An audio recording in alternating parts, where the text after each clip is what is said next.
Друзья, приветствую вас на канале, посвященном погоде рынка недвижимости Украины. Сегодня мы с вами будем говорить о рынке жилой недвижимости, а точнее подведем итоги первого квартала 2026 года и будем говорить о жилой недвижимости города Киева. Традиционно будем говорить о рынке недвижимости, опираясь на статистические данные. То есть через призму времени и цифр разберемся, что происходило с недвижимостью в разрезе сегментов рынка недвижимости. Это первичный рынок, напомню, и вторичный. А также в разрезе классификации рынка недвижимости будем говорить о процессах длиною в 1 месяц, это колебательные процессы, и долгосрочных процессов, еще они называются тенденции, то есть длина исследования будет ровно год. Итак, друзья, смотрим подготовленный мною материал. В конце видео традиционно будем подводить итоги. И, конечно же, я сделаю среднесрочные, нет, это краткосрочные прогнозы до конца второго квартала, наверное, да, наверное, будем говорить о втором квартале 2026 года. Итак, друзья, ищу слайд. Вот он. Итак, друзья, давайте разбираться, что же все-таки произошло на рынке жилой недвижимости города Киева. Друзья, перед вами карта. Да, забыл сказать, что благодаря статистическим данным у меня есть возможность предоставлять вам данный контент. Статистические данные предоставляет мне компания Limp Consulting. Итак, перед вами карта центральной части Украины, куда входят 5 крупных областных городов-центров. Сегодня мы говорим о городе Киеве. Видим, что у нас здесь легенда карты присутствует. Давайте очень кратко по легенде карты пройдемся. То есть это такие сводные, обобщенные данные о том, что происходит на рынке недвижимости или произошло в течение 1 месяца. Период исследования у нас, конечно же, будет, что там у нас, февраль, январь, февраль, март. Да, февраль, март. Итак, начинаем с населения. Население довоенное, официальная статистика. Сейчас сколько живет в городе Киеве людей, никто не знает. Но я предполагаю, что порядка 3 миллионов все-таки остается жителей в городе Киеве. Количество предложений, которые попали в выборку, друзья, это первичный, вторичный рынок, исключительно жилая недвижимость, 65 600 объектов жилой недвижимости, что показало нам динамику, в общем-то, незначительного роста. Активность была больше, чем в феврале месяце на 1,2%. То есть выборка – это количество объявлений, ну, более подробно и простым языком, которые попадают так сказать, исследования. И количество объявлений, которые вот здесь вы видите, это 65 600, это, ну, не просто, так сказать, репрезентативная выборка. А репрезентативной выборкой считается выборка, где больше там 2000, ну, обрабатывается объявление, в данном случае мы говорим. Но и релевантная. Здесь исключительно недвижимость определенных классов, о которых мы сейчас с вами и будем говорить. Итак, друзья, следующий параметр рынка – это стоимостной. Будем говорить о средней арифметической стоимости квадратного метра в целом города Киева, класс социальное жилье – это вторичный рынок. Друзья, ну вот мы дальше, я вам покажу в конце видео более такой занимательный график-рисунок. Здесь пока обобщенные данные, но могу вас, так сказать, уведомить о следующем, что первый квартал, это январь, февраль, март месяц, мы наконец-то увидели снижение стоимости квадратного метра, ну, по крайней мере, класс социальное жилье нам это показывает. То есть весь 2025 год рынок недвижимости рос как на дрожжах, при этом не было никаких внутренних показателей или факторов, которые влияют на состояние рынка, которые бы говорили о том, что рынок должен расти. Ну вот, как оно называется, это общество, да, где народ подвержен, так сказать, воздействию средств массовой информации, говори на черное, вернее, показывая черное, говори белое, и в конце концов люди начнут в это верить. Так вот, первый квартал мы видим, что снижение стоимости или отрицательная динамика в самом большом классе рынка недвижимости, социальное жилье присутствует. Буду говорить еще раз сейчас сжато, только в процентном соотношении, стоимость квадратного метра вы сами сможете прочитать. Итак, минус 0,19% за месяц.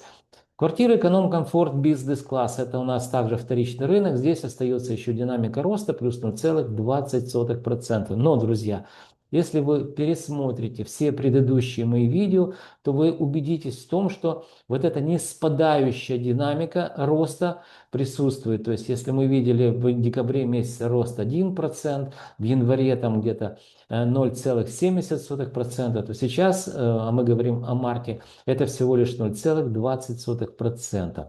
Средняя аренда одно-двух-трехкомнатных квартир в период сравнения, здесь уже не месяц, а квартал, так как мы говорим о долгосрочной аренде.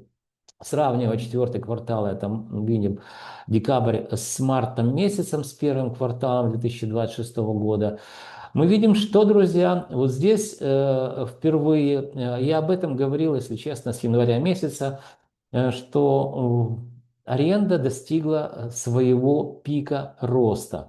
Ну, почему пик роста? Досмотрите видео до конца, я буду вам показывать макроэкономические показатели, характеризующие развитие Украины. И как бы, ну, в данном случае мы будем говорить о Киеве.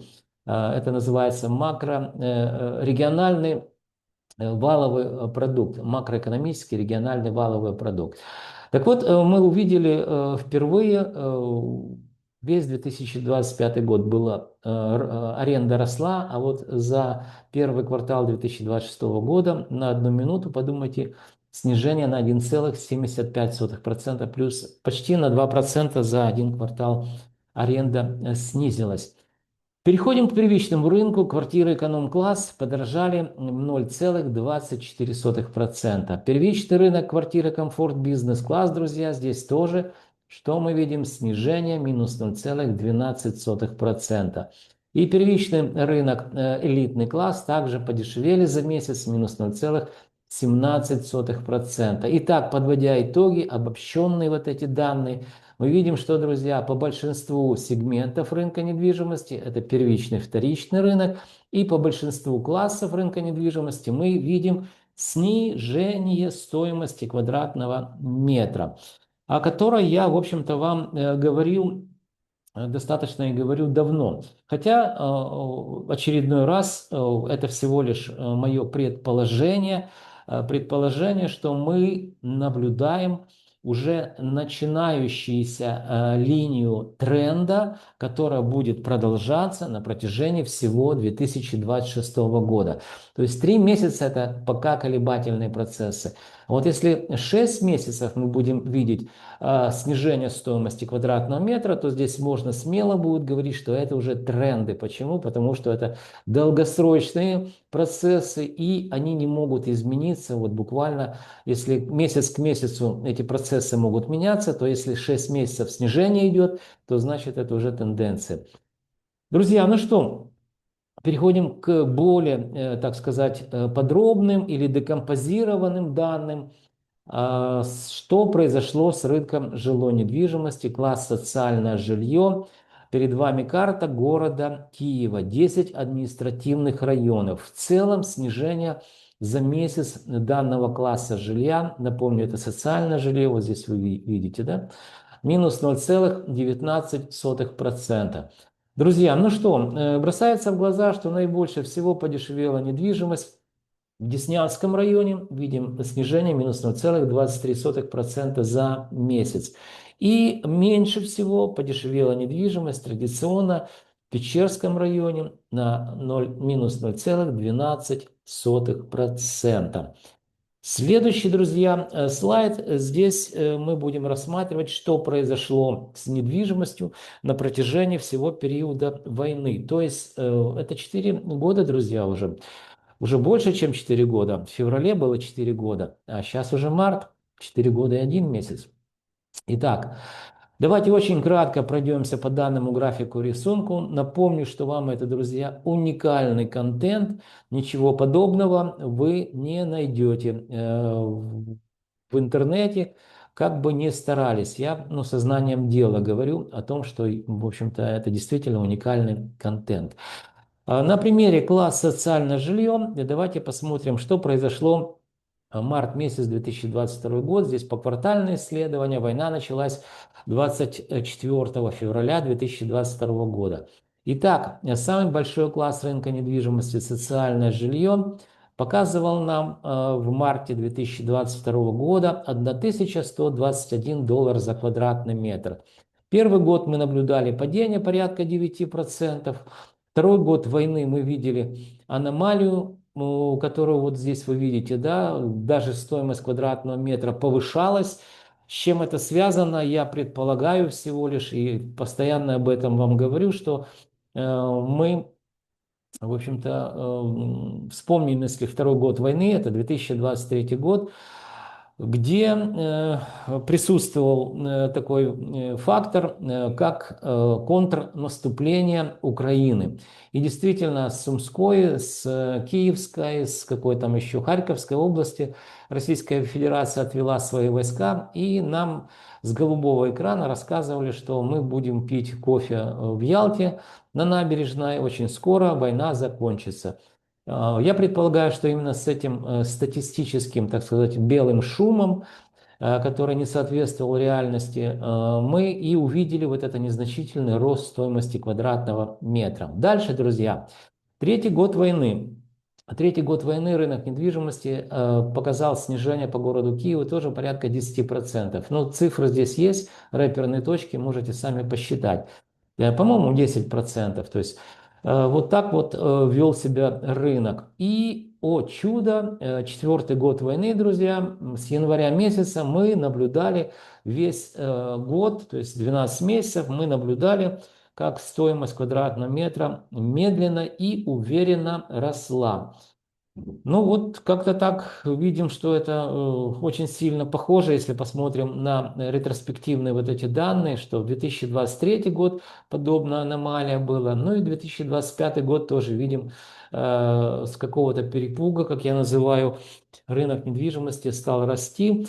Ну, я единственное, что могу сказать, что в данный период времени, это у нас 2025 год, помните, Дональд Федорович Трамп появился на мировой, так сказать, геополитической сцене, а он, как известный шоумен, ну, шоумены все они такие, да, удивить любят. Рассказывал, что за война закончится за день, потом за месяц, потом еще чего-то там говорил.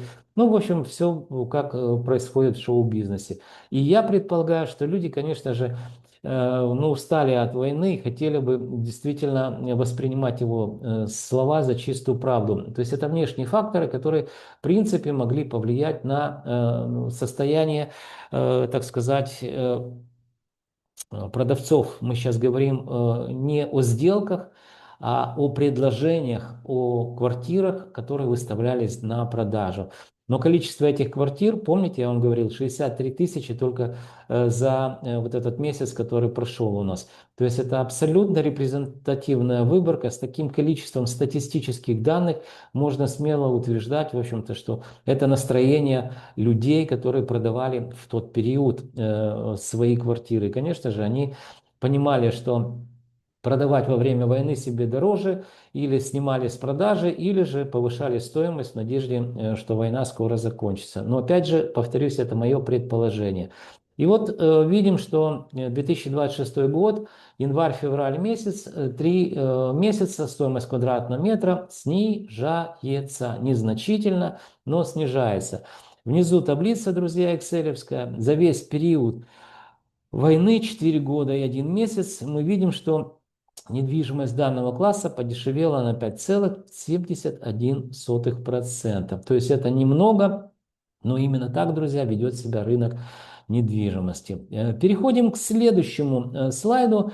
Здесь очень быстро пройдемся по аренде. Аренда, социальное жилье. Внизу вот эта красная надпись такая, да, видим, что одно-, двух-, трехкомнатные квартиры, сравнивая третий, четвертый квартал с первым кварталом 2026 года, вы поняли, да, четвертый квартал это 2025 год, а первый квартал это 2026 год. Мы увидели, что снижение аренды пожилой недвижимости минус 1,75%. Следующим слайдом мы поговорим о вторичном рынке квартиры эконом-комфорт бизнес-класс, которые, в общем-то, показали нам динамику роста плюс 0,20% за месяц. Также можете посмотреть, как очень сильно отличается стоимость квадратного метра по административным районам. Это абсолютные цифры. А здесь, друзья, вы видите, что в процентном соотношении, насколько в данном случае выросла стоимость квадратного метра. Друзья, переходим к следующему слайду. Здесь мы видим первичный рынок квартиры эконом-класса. Видим, что также незначительная динамика роста, плюс 0,24%.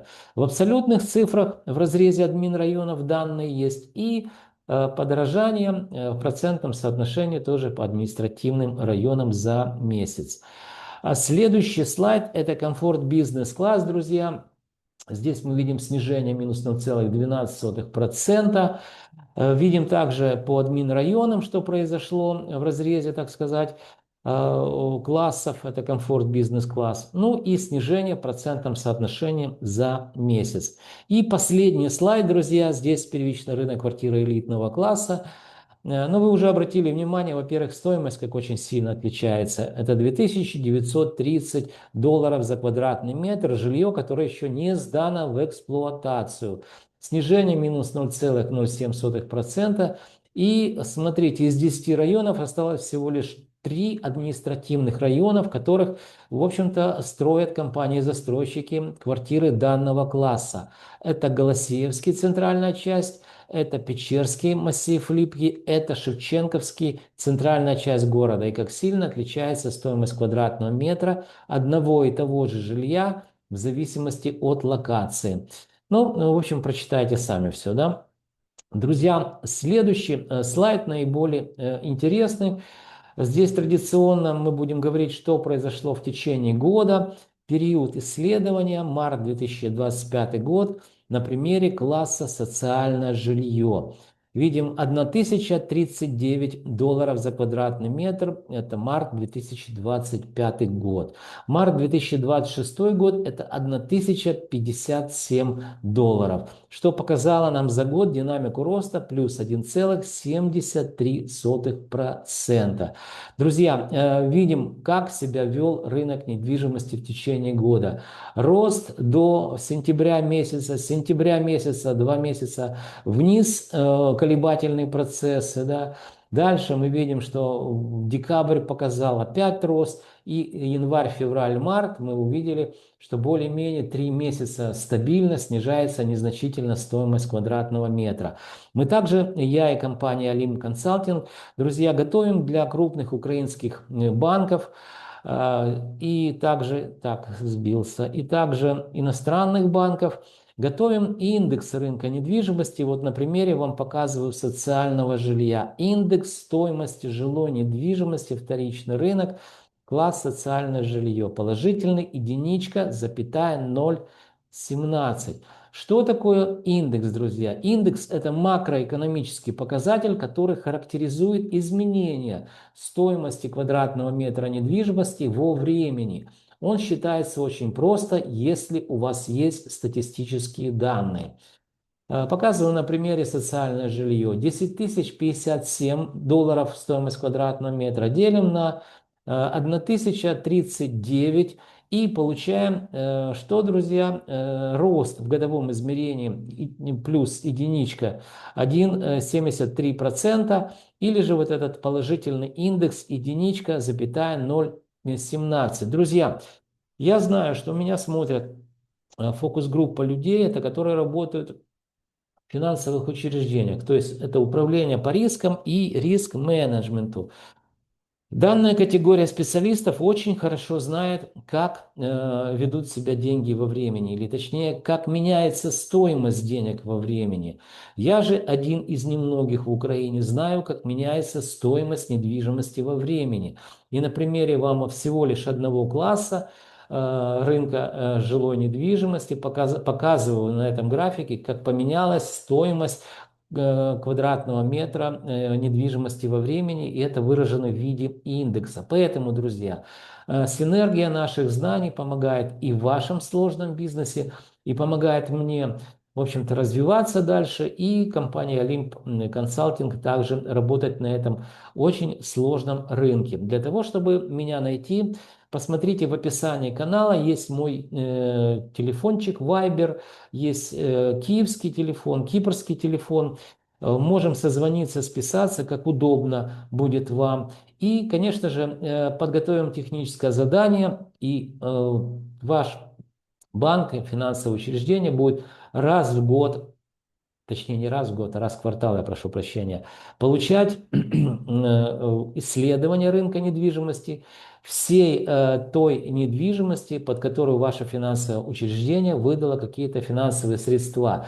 То есть вы будете видеть, как меняется стоимость залоговой недвижимости. Или она расти будет, или же снижаться. Это я вам показываю на графике, рисунке данного, ну, в данном случае мы говорим о городе Киеве, социальное жилье. Друзья, звоните. Я думаю, что вы сделаете абсолютно правильный выбор. Можете узнать, кто такой Андрей Гусельников и компания Lim Consulting. Ничего плохого вы не услышите обо мне. Можете даже набрать, как он там, искусственный интеллект сейчас, и мне это очень даже самому понравилось. Не в плане того, что мне приятно слышать про себя хорошее. Просто про меня никто плохой не говорил. Поэтому данный, как он называется, интеллект, да, искусственный. Он просто собрал все статьи, которые писал я, писали обо мне, и выдал некую картинку человека, о котором вы хотите узнать. Ни больше, ни меньше. Рекомендую. Итак, друзья, подходим к самому последнему слайду. Здесь мы сравним, что рынок продаж или предложений, которые квартиры выставляются для продаж, и рынок аренды.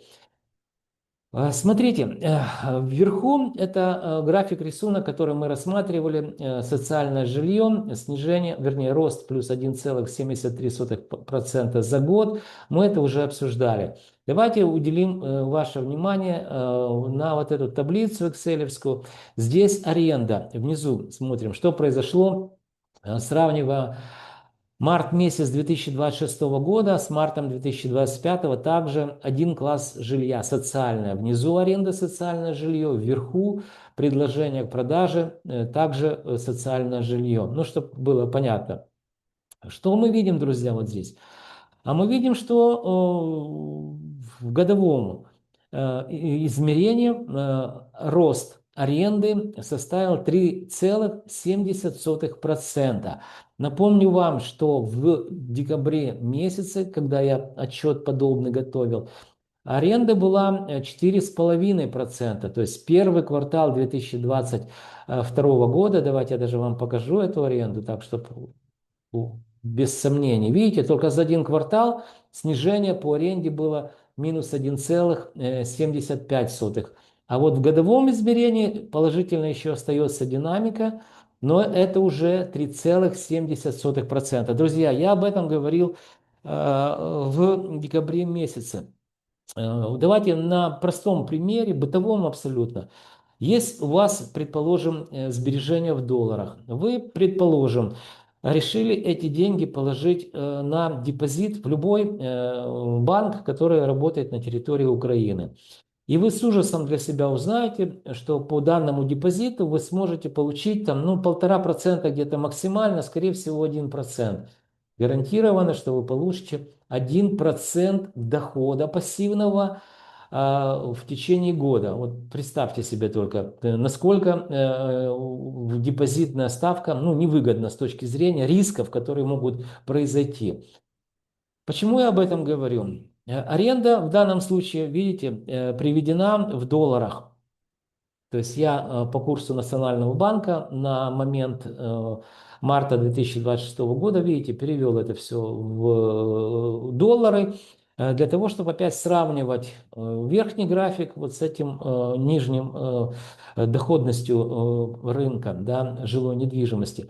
Так вот, за год класс социальное жилье рынка недвижимости в аренде показал рост 3,7%. В декабре это было 4,5% роста. Вот в процентах опять. Так вот, смотрите, депозит 1%. Если говорим о декабре 2025 года, это было 4,5%. Это был пик роста аренды, друзья. Но больше просто нереально, что зарабатывать на аренде и так в 4 раза больше, чем ну, чем в банке, которые вам такой же пассивный доход предоставляет, если вы открываете расчетный счет, напоминаю, в долларах, то видим, что первый квартал показал нам динамику снижения. И эта динамика снижения говорит о том, что и стоимость квадратного метра, в том числе по предложениям, будет снижаться. То есть, скорее всего, мы достигли пика того безумия,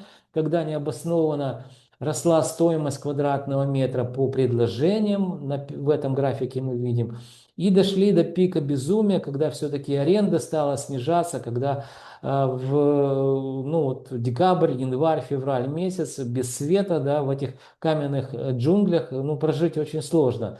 Поэтому, друзья, мы видим, что это, я предполагаю, всего лишь начало новых тенденций, которые будут присутствовать весь год. То есть аренда будет снижаться и будет снижаться стоимость квадратного метра. Друзья, всего лишь это мое предположение.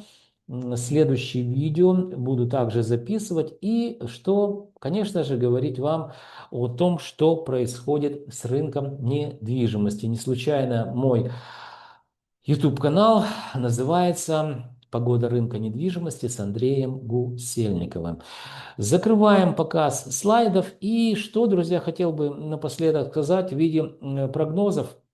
Я уже говорил, что тенденции будут по снижению стоимости квадратного метра. Если это привязываться к цифрам, ну, я думаю, что по 0,5% снижение будет стоимости квадратного метра. То есть это что у нас? Март, апрель минус 0,5%, май, июнь минус 0,5%. И в целом где-то может быть это 1,5%, может 2% за второй квартал мы увидим снижение стоимости жилой недвижимости. Аренда также, я предполагаю, в общем-то, и показывал вам, достигла своего пика, и дальше мы будем видеть только снижение стоимости аренды. Друзья, ну, вроде как все подробно рассказал вам с цифрами, постарался все это логично обосновать. Пришло время прощаться. Для того, чтобы вы знали, что происходит с рынком жилой недвижимости и не только, вам необходимо что сделать, друзья? Правильно подписаться на мой канал. Вы также можете ставить лайки, дизлайки данному видео, а еще вы должны помнить, что я ваш скромный слуга и компания Alim Consulting готовим для вас ежемесячные обзоры рынка недвижимости, которые, я уверен, станут для вас компасом, ну или как минимум путеводной картой в каменных джунглях рынка недвижимости Украины. Друзья, до встречи в следующих моих видеороликах.